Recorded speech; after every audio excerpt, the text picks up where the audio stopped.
నమస్తే, this is శౌర్య. సాధారణంగా వచ్చే కుటుంబ కలహాలు చిన్నారుల ప్రాణాలను తీసేస్తూ ఉన్నాయి. భార్యాభర్తలు చిన్న చిన్న గొడవలు, వాళ్ళ మధ్య వచ్చే గొడవలు ముఖ్యంగా చిన్నారి పిల్లలు బలైపోతూ ఉన్నారు. దాన్ని కూడా అత్యంత కర్కశంగా చేస్తూ ఉన్నారు. రీసెంట్ గా జరిగిన ఒక పిల్లలకి సంబంధించి ఇద్దరు ట్విన్స్ కి సంబంధించిన హత్య ఉదంతము నిజంగానే కన్నీళ్లు పెట్టిస్తుంది. అసలు ఎక్కడ జరిగింది, ఆ తండ్రి అసలు అంత ఎలా ధైర్యం చేయగలిగాడు? సో ఈ డీటెయిల్స్ కనుక్కుందాం. నమస్తే సార్. నమస్తే. సరే, ఏంటి సార్ అంటే రోజు రోజుకి చూస్తూ ఉన్నాం మనము, చిన్న పిల్లలు చూడడానికి చాలా చక్కగా ఉన్నారు. అంటే ఏంటి అసలు రీజన్ ఏంటి, ఎలా ఆయన? నిన్ననే మనం వరంగల్లో అజరుద్దీన్ అనే ఒక అతను స్విమ్మింగ్ పూల్లో తన ముద్దులకి ఇద్దరు కూతుర్లని భార్యని ముంచి చంపేసిన విషయం మనం చూసాము. సిమిలర్ ఇన్సిడెంట్ మళ్ళీ నిన్న జరిగింది.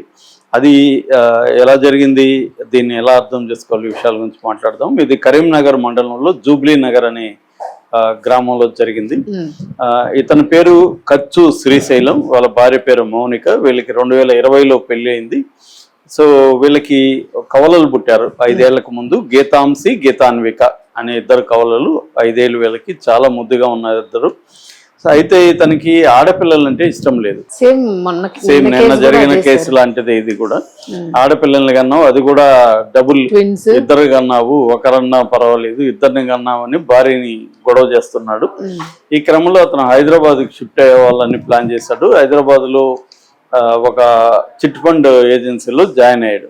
అయితే భార్యకి ఇతనికి మధ్య ముందు నుంచి గొడవలు అయితే ఈ కారణమే కాకుండా జనరల్ గా కూడా గొడవలు ఉన్నాయి. దాంతో ఆమె నేను హైదరాబాద్కి రాను, నేను మా ఊర్లోనే ఉండాలి, ఇక్కడే జూబ్లీ నగర్లోనే ఉంటాను, నువ్వు ఇక్కడికి వస్తే ఇక్కడ ఉందాం కలిసి, లేకపోతే నువ్వు ఎక్కడే ఉండు అని ఆమె చెప్పింది. దాంతో ఇతను ఉద్యోగం మానేసి జూబ్లీ నగర్ వెళ్ళిపోయి అక్కడ ఒక మెడికల్ కాలేజీలో కంప్యూటర్ ఆపరేటర్గా పనిచేస్తున్నాడు. అయితే అతనికి ఏంటంటే భార్య తన మాట వినట్లేదు, తన దగ్గరికి రాలేదు అనే కోపం ఉండడం, ఆడపిల్లల్ని కనింది అని కోపం ఉండడం, ఈ 2 కారణాలు మనకు కనపడతాయి. అంటే ప్రధాన కారణం అయితే భార్యతో ఉండే గొడవలే ప్రధాన కారణంగా కనపడతాయి. ఆడపిల్లల మీద ద్వేషం కంటే కూడా భార్య మీద కోపం ఎక్కువగా కనపడుతుంది. ఈమె నా మాట వినలేదు, నా ధిక్కరిస్తా ఉంది అనేది. రెండోది, అతనికి ఒక రెగ్యులర్ ఇన్కమ్ లేదు, జాబ్ లేదు, అక్కడ కొద్ది రోజులు ఇక్కడ కొద్ది రోజులు పనిచేస్తున్నాడు. సో ఆర్థిక సమస్యలు ఉన్నాయి. అంటే అన్ని రకాలుగా అతను డిస్టర్బ్డ్ కండిషన్లో ఉన్నట్టుగా మనకి అర్థమవుతుంది. ఈ నేపథ్యంలో మొన్న గొడవలైనాయి, మళ్ళీ ఇద్దరికి గొడవలయ్యి వీళ్ళిద్దరిని పిల్లల్ని కోపంగా తీసుకెళ్ళిపోయి అతను గడ్డి మందు, దీని పేరు పారాక్వాట్ అంటారు, ఇది యాక్చువల్గా డేంజరస్, ఇండియాలో బ్యాన్ చేయాలని కూడా దీని మీద చాలా మంది వ్యవసాయ శాస్త్రవేత్తలు ఇది గడ్డి రైతులు వాడతారు ఎక్కువ కలుపు తీయడానికి గడ్డి మందుగా. ఇది యాక్చువల్ గా 9 పంటల్లో మాత్రమే వాడాలని ఇండియన్ గవర్నమెంట్ చెప్పినప్పటికి కూడా 25 పంటల్లో వాడుతున్నారు. సో అందువల్ల చాలా మంది రైతులు కూడా ఈ మందు ఇది చాలా పవర్ఫుల్ అని చెప్తున్నారు. కొంచెం తీసుకుంటే కూడా చనిపోతారు, డ్రాప్ తీసుకున్నా కూడా అలా అంత డేంజర్ అని చెప్తున్నారు. సో అందుకని దీన్ని హై అక్యూట్ టాక్సిసిటీ ఉంటదని దీన్ని బ్యాన్ చేయమని కూడా చాలా మంది చెప్తున్నారు. కానీ ఇది ఇప్పటికీ వాడుతున్నారు. దాన్ని తను తీసుకున్న పిల్లలకి తాగిచ్చాడు. సో చిన్నపిల్లలు కదా, ఇమ్మీడియట్ గా చనిపోయారు. తీసుకెళ్లి ఒక వ్యవసాయ బాగుంది అక్కడ, బాగా ఫుల్ నీళ్లు, అది అంటే క్లీన్ గా లేదు, పొలాల్లో ఉండి చెట్లు పెరిగిపోయి అలాగా పాడుపడిపోయిన నీళ్ల బావి, దాంట్లో ఇద్దరిని తోసేశాడు. వాళ్ళు మునిగిపోయారు, ఇద్దరు రాళ్ళు కట్టేదో తోసేసినట్టున్నారు, ఇద్దరు మునిగిపోయారు. ఒక పాప మాత్రం తేలుతూ ఉంది, గీతాంశ అనే పాప తేలుతూ ఉంది. దాంతో గట్టిగా కేకలేశాడు. చుట్టుపక్కల పనిచేసేవాళ్ళు కేకలేసి వీళ్ళిద్దరూ ఇలాగా ఆడుకుంటున్నాం ఇక్కడికి వచ్చి పడిపోయారని చెప్పాడు. కానీ జనం నమ్మలేదు, ఎందుకంటే ఇతని మీద అనుమానం వచ్చింది.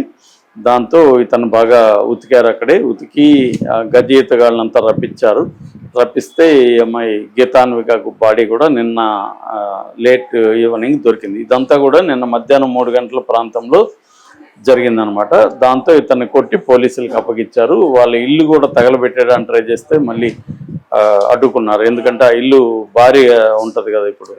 సో ఇల్లు తగలబెట్టద్దు అని చెప్పి అతను మాత్రం అప్పగించారు. అతన్ని పోలీసులు విచారిస్తే అతను ఈ విషయాలన్నీ ఒప్పుకున్నాడు. నేనే నా కూతురు చేశాను, నా భార్య మీద కోపంతో కక్ష తీర్చుకోవడానికి, భార్యకి పిల్లలంటే చాలా ఇష్టము, సో అందుకని వీళ్ళని దూరం చేస్తే అది లైఫ్ లాంగ్ బాధపడతా ఉంటుంది నా భార్య సో అలాంటి ఒక లైఫ్ లాంగ్ పనిష్మెంట్ ఇవ్వాలని నేను డిసైడ్ అయ్యాను. పైగా నాకు ఆ కూతుర్లు అంటే అసలు ఇష్టం లేదు, ఆడపిల్లల్ని కనింది, నాకు మగపిల్లాడు కావాలనుకున్నాను అనేది కూడా అతనికి ఉంది. అంటే ఈ రెండు యాంగిల్స్ ఉన్నాయి మనకి. నిన్న కేసులైనా ఈ రోజు కేసులైనా ఆడపిల్ల వద్దు అనుకునే ధోరణి మనకి ఇంకా కూడా పేరెంట్స్ లో ఉంది. యాక్చువల్ గా చాలా స్టార్ట్ అయింది సార్, ఇప్పుడు మధ్యలో కొద్దిగా తగ్గింది. మామూలుగా అయితే మనకి ఆడపిల్లలైనా మగపిల్లలైనా ఒకటైన కల్చర్ బాగా పెరిగింది మధ్యకాలంలో. కానీ ఇంకా కూడా చాలా మందిలో ఆడపిల్లలు వద్దుని. ఒకప్పుడైతే ఇంకా చాలా సివియర్ గా ఉండేది. ఆడపిల్లలు పుట్టగానే వడ్ల గింజ నోట్లో వేసి చంపేసి దాని మీద కరుత్తమ్ అనే ఒక సినిమా కూడా వచ్చింది మధ్య. రెండోది ఏంటంటే భ్రూణ హత్యలు. ముందే ఆడపిల్లని తెలియగానే వాళ్ళని పిండంలో చనిపోయాడు. అందుకని వాళ్ళకి స్కానింగ్ లో జెండర్ బయట పెట్టకూడదు అనేది కూడా ఉంది. కానీ వీళ్ళు డబ్బులు ఇచ్చి ఏదో ఒక రకంగా కనుక్కుంటా ఉంటారు. సో కనుక్కొని ఆడపిల్ల అయితే చంపించేయాలన్న ఇది కూడా కనబడుతుంది చాలా మందికి. ముఖ్యంగా స్త్రీలలో కూడా ఈ ధోరణి ఎక్కువ ఉంది. స్త్రీలకి ఎనిమిస్ అంటారు కదా, అలాగా ఇంట్లో బామ్మలు కానీ లేకపోతే పెద్దవాళ్ళు మళ్ళీ ఆడపిల్ల పుట్టిందా అని తిట్టడం. ఆడపిల్ల అంటే నేను చాలా మంది ఎడ్యుకేటెడ్ వాళ్ళ కూడా చూసారు, మైనస్ ప్లస్ అని అడుగుతారు. ఎంతమంది నీకు మైనస్లు ఎంతమంది ప్లస్లు అని అడుగుతారు వాళ్ళు. ఇదేంట్రా ఇలా అడుగుతారు అంటే ఆడపిల్ల అంటే మైనస్ అని, అంటే ఇంట్లో ఆస్తులు తీసుకెళ్లిపోతుందని, మగవాడైతే తెస్తాడని. ఈ ధోరణి ఇంకా కూడా చాలా మందిలో ఉంది. నిజానికి అది మారుతూ ఉంది కానీ ఇంకా పర్సంటేజ్ చాలా గట్టిగానే ఉన్నట్టుగా మనకి ఇలాంటి సంఘటనలు చూసినప్పుడు తెలుస్తుంది. రెండోది దీనికి వాళ్ళ ఆర్థిక సమస్యలు కావచ్చు, కుటుంబ సమస్యలు కావచ్చు యాడ్ అవుతున్నాయి. ఆల్రెడీ ఇష్యూ అది ఉంటుంది, దాంతోపాటు ఇవి యాడ్ అవుతుంటాయి. సో ఈ రెండిట్లో కూడా మనకు ఒక కామన్ ఫ్యాక్టర్ ఏంటంటే నిన్న కేసులో కానీ ఈ రోజు కేసులో కానీ భార్యలు గట్టిగా ఫైట్ చేయడం. అంటే భర్తకి సరెండర్ అయిపోకుండా భార్యలు గట్టిగా ఫైట్ చేస్తున్నప్పుడు కూడా భర్త దాన్ని తట్టుకోలేకపోవడం, అతని మేల్ ఈగో అనేది హర్ట్ అవుతుంది. నేను నిన్న కూడా చెప్పాను, నార్సిసిస్టిక్ ఈగో అంటారు. ఈ నార్సిసిస్టిక్ ఈగో అనేది హర్ట్ అయినప్పుడు వాళ్ళు వైలెంట్ గా మారడం అనేది జరుగుతుందని సైకాలజిస్టులు చెప్తారు. అంటే వాళ్ళకి వేరే రకంగా వీళ్ళని డీల్ చేయలేరు, మాటలతోనో కన్విన్స్ చేయడము లేకపోతే ఇంకో పద్ధతిలో చేయలేరు. ఆర్థికంగా కూడా వీళ్ళిద్దరు కూడా స్ట్రాంగ్ గా లేరు. అందుకని వాళ్ళకి మేలిగోనే ఉంటది. ఆ మేలిగో ఏం చేస్తుంది, వైలెన్స్ గా మారిపోతుంది. సో అలాగా వీళ్ళిద్దరూ కూడా వైలెంట్ గా మారిపోయి అతనైతే భార్యను కూడా చంపాడు, భార్యనే చంపాలనుకున్నాడు. యాక్చువల్ ప్రెగ్నెంట్ అదే మళ్ళీ ఆడబిడ్డ పుడుతుంది. అదేంటంటే అది మేజర్ గా అమ్మాయిలకు వ్యతిరేకత, ఆడపిల్లలకు వ్యతిరేకత అనేది ప్రధానంగా కనబడుతుంది. ఇక్కడికి వచ్చేసరికి రెండు అంటే భార్యతో గొడవలు, భార్య మీద కక్ష తీర్చుకోవాలి, భార్య ప్రేమిస్తున్న ఆడపిల్లల్ని, అది కూడా కవల పిల్లలు అంటేనే మనకి రేర్ గా ఉంటారు. సో అలాంటి ఇద్దరు కవల పిల్లల్ని తను పైగా అతని ఫోటోలు కూడా బయటకు వచ్చాయి. ఆడపిల్లలతో అతను సరదాగా ఫోటోలు కూడా దిగి ఉన్నాడు, అవన్నీ కూడా బయటకు వచ్చాయి. ఇప్పుడు అవి చూస్తే ఇతనే నా చంపింది అనిపిస్తుంది.